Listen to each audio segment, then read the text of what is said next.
What's up, guys? Beastanko6. Okay, so this video is going to be in reference to um, visual acuity of destroyers or other ships or just merchant ships that you're attacking in reference to sunlight or the moon, which I've been doing a lot of testing in Silent Hunter 5, and apparently it does work. It's apparently a variable that's used in the game's dice roll, if you will, figuring out whether or not a ship sees you or not.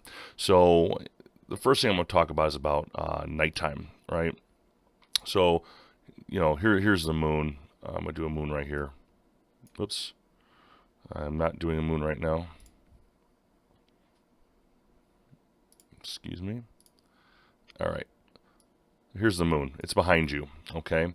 And this is your U-boat here. Here's your ship, target ship. Target ship's going this way. Your U-boat's going this way, all right? So apparently in this game, having the moon at your back is not good. Okay, I've done a lot of studying. I've done a lot of tests. Having the moon behind you gives the target more chances of seeing you, here, then it kind of looks like a mouth. That's kind of funny. So the moon behind you gives more light, and you look like a shadow heading towards the target ship. And he sees you, and he makes his whatever decisions, right?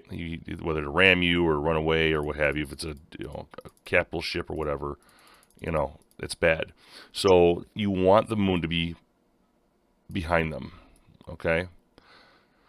According to the U-Boat Commander's Handbook, apparently you look more like the waves just kind of going along than a ship. If the moon's over here, you're backlit. Okay, I don't know if you know. If you don't know what that means, is the light is shining behind you, kind of showing your dark side, your silhouette, to this guy here. Okay, cool. So now let's talk about the sun. The sun is modeled very well here. You want the sun behind your U-boat, okay, because it's going to decrease the visibility of your target ship. So as you're going forward, they will see less of you. Now, do I recommend you staying on the surface as long as possible? No, because again, you don't want one of these, and then they start trying to attack you, and then you're stuck. Okay, so with the sun behind you, the rays are going this way, decreasing their watch's ability to spot you. Whereas, obviously, if the sun is behind them, they have a much better chance of spotting you. Okay, and like I said, just from my own testings, from my own playing the game over and over and over again, I've seen patterns with this that it does work. This is actually modeled in the game. I hope this helps. Another thing I can give you too while we're here. We might as well go over different conditions. Let's see here. So ASDIC, right? So that pinging that these guys do when they're looking for you, watch out. All right, when you're under the water, one of the things that will help you is the ocean. If the ocean has got a very serious wind going, you're going to be much more easier to get away. It's going to be less easier for them to detect you. He's not going to be able to hear you as much than if the waves are just flat. Okay, it's bad. Also, too, if the waves are flat, just another piece of information, your periscope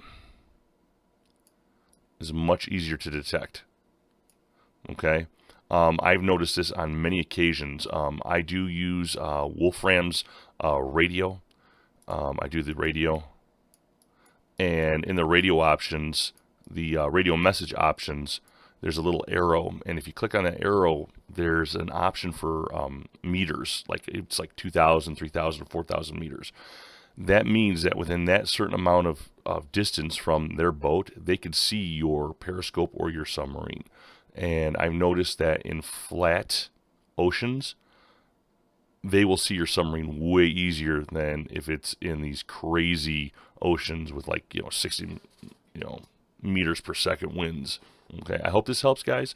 It's just a little video to kind of give you an idea how to better position your boat when attacking.